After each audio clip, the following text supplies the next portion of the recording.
Amonia tu apa? Macam mana dia boleh bagi kesan buruk kepada hidupan akuatik? Habis tu macam mana nak atasi masalah amonia ni? Assalamualaikum dan selamat sejahtera. The Blue Talk Siri 2, saya akan membincangkan serba sedikit tentang amonia. Let's go.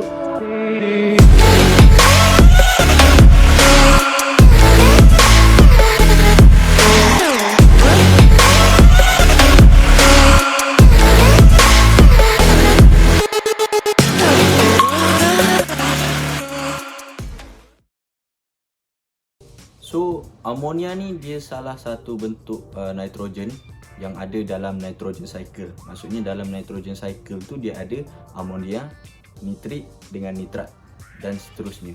Contohnya sumber amonia ni boleh datang daripada najis haiwan. Maksudnya daripada najis haiwan akan membentuk amonia, selepas amonia baru nitrit and then nitrat. So itulah dinamakan sebagai nitrogen cycle.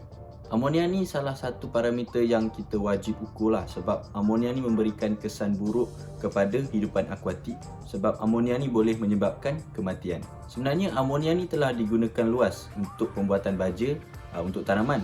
Untuk tanaman tak ada masalah lah, tapi bila bercakap tentang hidupan akuatik, dia sangat-sangat berbahaya yang boleh menyebabkan kematian. So macam mana amonia ni boleh masuk ke dalam air?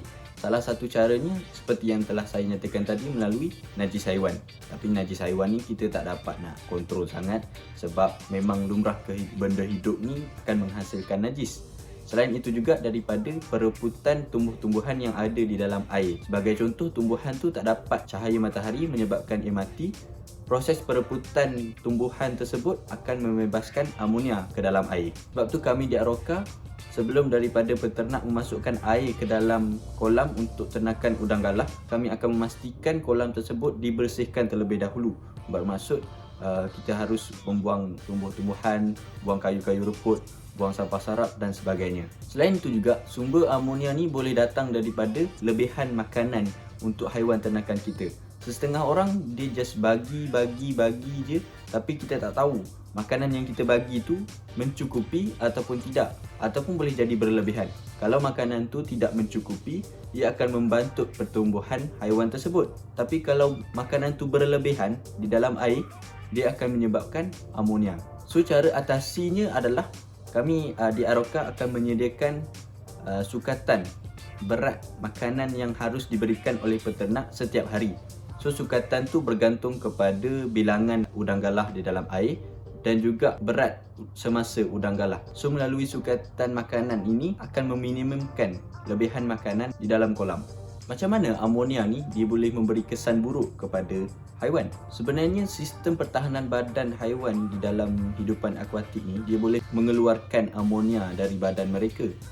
Tapi kalau amonia ni terlalu tinggi, menyebabkan sistem pertahanan badan haiwan tu tak dapat nak mengeluarkan amonia dari badan mereka, menyebabkan amonia ni akan masuk ke dalam sel-sel tisu badan dan juga ke dalam darah, menyebabkan efisiensi ataupun kecekapan untuk mengambil oksigen akan berkurangan dan lama-kelamaan akan menyebabkan kematian. Jadi pokok-pokok kita dah buang sebelum masuk air, makanan pun kita dah sukat, tapi bila masukkan air, amonia tu still lagi tinggi.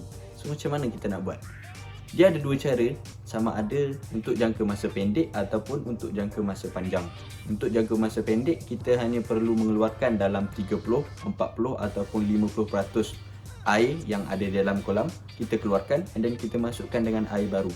Pastikan juga sumber air yang baru itu tidak beramonia. Itu cara untuk jangka masa pendek.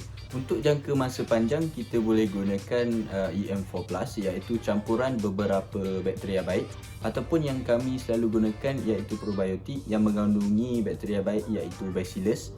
Probiotik ni mempunyai warna yang agak keruh dan mempunyai bau yang sangat-sangat Untuk penerangan lebih lanjut tentang probiotik ni, insya-Allah saya akan sediakan video yang seterusnya. Jadi setakat itu saja ilmu yang saya boleh sharekan kepada anda semua. Diharapkan ilmu ini sangat berguna.